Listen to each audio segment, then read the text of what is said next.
네, 2006년 국내 최초 저비용 항공사인 제주항공이 처음 운항을 시작한 이래 지난해 12월 에어서울이 면허를 받으면서 저비용 항공사는 모두 7개 업체로 늘어났습니다.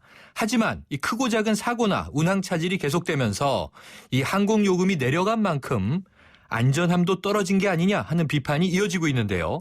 이 저가 항공이라고 불리는 이 저비용 항공사의 문제점과 앞으로 나갈 방향에 대해서 허희영 한국항공대학교 경영학과 교수 직접 연결해서 자세한 내용 들어보겠습니다.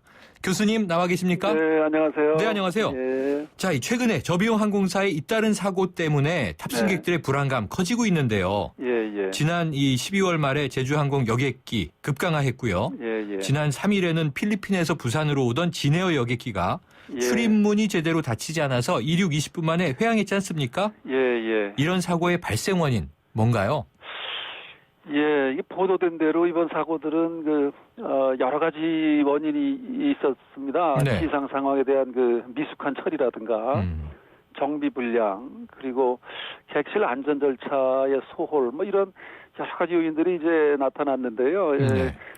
이게 기체 결함이라든가 항공기 자체 문제라기보다는요. 이 사람에 의한 인적 요인에 의한 데서 찾아지고요. 네. 또 실제로 항공사고가 인적 요인에 의해서 대부분 발생하고 있죠. 그렇군요. 자, 그런데요, 교수님. 예. 유난히 이 저비용 항공사에서 지금 말씀하신 인적인 사고, 또 정비 불량, 이런 여러 가지 관련 사고가 자주 발생하는 이유, 뭐라고 보십니까? 예, 우리나라의 이 저비용 항공이 이제 들어온 지가 한 10여 년 넘었는데요. 네. 어느 정도 시장은 이제 확보된 상태인데, 네. 수요가 계속 늘어나고 있고, 또 최근에는 이제 중단거리 국제 노선이 특히 늘어나다 보니까 운항이 빠듯해요. 네. 그래서 그동안 작은 사고들은 좀 있어 왔는데 운항 횟수가 이렇게 늘어나는 만큼 또 사고도 비례해서 이게 늘어나는 걸로 보여지고요. 네. 또 한편으로는 이 비행기는 늘어나는데 이 조종이나 정비 인력이 그만큼 따라가지 못하는 그런 어떤 이 소프트웨어의 확충이 넉넉하지 않은 게 이 잠재적인 사고 원인이 아닌가 이렇게 생각이 됩니다. 지금 짚어주신 걸 좀 하나씩 여쭤볼게요. 네네. 그렇다면 보통 이 저비용 항공사들이 오래된 항공기를 들여오지 않습니까? 아무래도 그렇죠. 중고 항공기. 그리고 또 말씀하신 대로 운항 횟수가 굉장히 많은 편인데 결국 이런 것도 안전에 영향을 미치는 대목이 되겠네요. 이제 오래된 항공기라고 하는 것 때문에 이제 안전에 우려가 된다는 견해에는 저는 동의를 하질 않아요. 네네. 이 비행기라고 하는 게 기술적 수명이 20년, 30년 이렇게 되는 것이고요. 네. 우리 항공대학에도 10년 넘는 비행기도 사고 안 나거든요. 네. 다만 이제 항공안전의 절차나 요건을 이제 준수하고는 있다고 하더라도 인력이라든가 정비 부품이라든가 이런 수시 정비를 위해서 어느 정도 여유분 있게 이제 운영이 돼야 되는데 이 운항이 급격히 늘어나다 보니까 빠듯한 거죠. 네. 예. 그러니까 이게 이 항공기의 연식보다는 이 말씀하신 대로 이 관리, 운영, 그렇습니다. 유지를 위한 이 여지가 필요하다 이런 말씀 주셨네요. 자, 그런데 국내 저비용 항공사의 절반 이상이 대기업 계열이지 않습니까? 예, 그렇습니다. 예, 애초에 인력 구조 조정이나 수익 확보를 목적으로 설립되다 보니까 이 비용 절감에 대한 압박이 너무 큰 거 아닌가 싶은데 어떻게 보세요? 이 저비용 항공사에 대한 이해가 잠깐 필요한데요.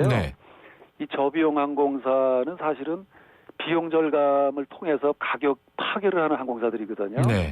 그래서 대기업 계열이건 소규모 자본의 항공사건 그건 중요하지가 않고요. 핵심은 저비용 항공은 결국 가격 파괴를 해야 이제 경쟁력이 확보되는데 우리나라 저비용 항공사들은 처음에 생겨나면서부터 이 진입 초기에는 전부 적자로 어려움을 겪었어요.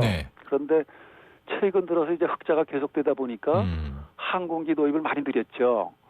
작년 한 해만 해도 저비용 항공사들이 들여온 비행기가 20대입니다. 근데 이제 비용을 줄일 수 있는 게 사실 한계가 있는 거죠.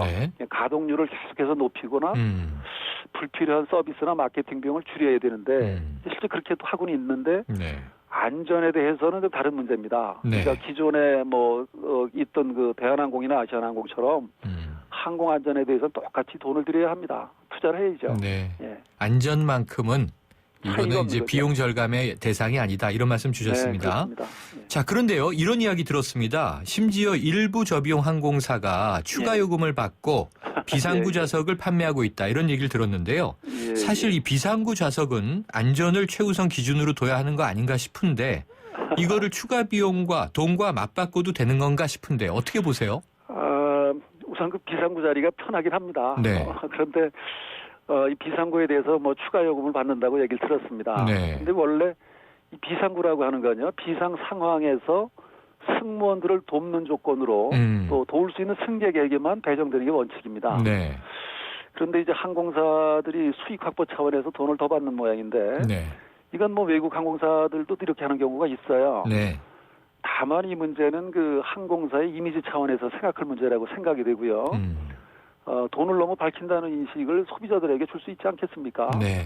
딱히 뭐 받으면 안 된다는 규정은 사실은 없죠. 네. 예. 그거는 뭐 항공사가 알아서 할 문제지만 예. 소비자들에게 안 그래도 지금 잦은 사고 때문에 그럼요. 불안한데 예. 이 돈만 밝히는 이 이미지를 주지 않았으면 좋겠다. 그럼요. 예. 자, 이 저비용 항공사들이요. 이딴 사고에도 불구하고 지금 피해 승객에 대한 보상이 네. 상당히 부실한 편인 것 같습니다.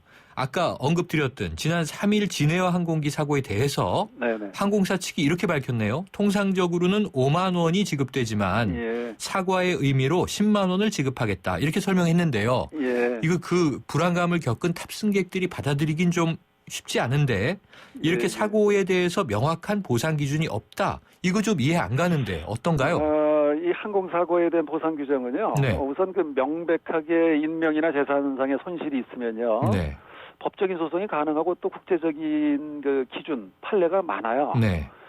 그런데 이제 이번 같은 사고일 경우에는 이제 항공사의 지연이라든가 결항이라든가 노선을 변경했다든가 이런 것들이거든요. 이럴 경우에 항공사가 임의적인 보상을 하는 것이 관례예요. 이제 문제는 이런 금전적인 보상에 대해서 얼마나 만족하는가 하는 거는 피해를 본 이제 승객이 판단할 문제가 되겠죠. 네. 예. 그렇군요. 그러니까 네네. 지금까지 좀 명확한 소비자와 뭐 항공 운수 공급자 사이에 예. 이 제도가 좀 이렇게 디테일하게 만들어져 있진 않군요. 그렇죠. 예. 네, 그렇습니다. 알겠습니다. 자, 결국 국토교통부가 오늘부터 국내 저비용 항공사 6곳에 대해서 네네. 특별 안전 점검을 실시하기로 했습니다. 네네. 그럼 이 국토부가 조사할 때 주로 어떤 점에 주안해서 살펴봐야 한다. 이렇게 좀 조언 주시겠어요?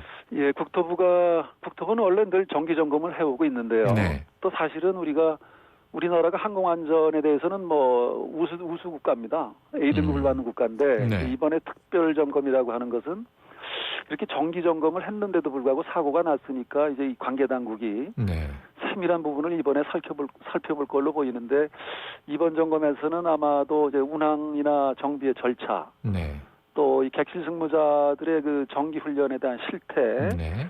이런 것들을 제대로 하고 있는지 아마 세밀하게 보겠죠. 네. 예. 그래서 아까 말씀하신 대로 이게 저비용 항공사가 좀 인적 사고가 많았던 것 같다라는 말씀 주신 만큼 네네. 이 사람들에 대한 검토와 이 예. 매뉴얼 부분 같은 것도 좀 철저히 따져봐야 되겠군요. 예, 그렇습니다. 네, 자 저비용 항공사의 시장은 점점 커지고 있는데요. 네네. 그렇다면 이제 이용자 이 수요가 늘어난다는 이야기가 될 거고요. 네네. 자 앞으로 이 저비용 항공사들이 개선해야 할 점 좀 몇 가지 짚어주신다면 어떤 게 있을까요?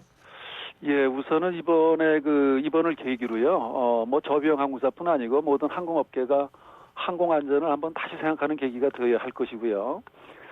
이런 그 항공의 안전 문제는 국가적으로나 그 항공업계의 경쟁력 차원에서 매우 중요한 것이고요. 네. 다만 이제 그동안 적자를 많이 보다가 2, 3년째 손님이 늘다 보니까 운항을 또 경쟁적으로 늘렸고요. 네. 이 자칫하면 이게 이제 그 소홀할 수 있는 부분이 뭐냐면 눈에 보이지 않는 이런 그 안전 시스템 또 비행기를 많이 늘리는 만큼 안전에 관련된 인력도 늘려야 하고 시스템도 고도화해야 하는데요. 한마디로 이제 저비용 항공은 그 시장의 정착 단계를 벗어나서 국제적으로 경쟁력을 갖추는 노력이 필요합니다. 네. 특히 그 요금이 싸다고 해서 항공 안전까지 저해가 돼서는 안 되고요. 네. 그러니까 항공 안전만큼은 뭐 저비용 항공도 믿을만하다라는 그 신뢰를 소비자들에게 보여주도록 이번에 투자가 좀 뒤따랐으면 좋겠습니다. 네.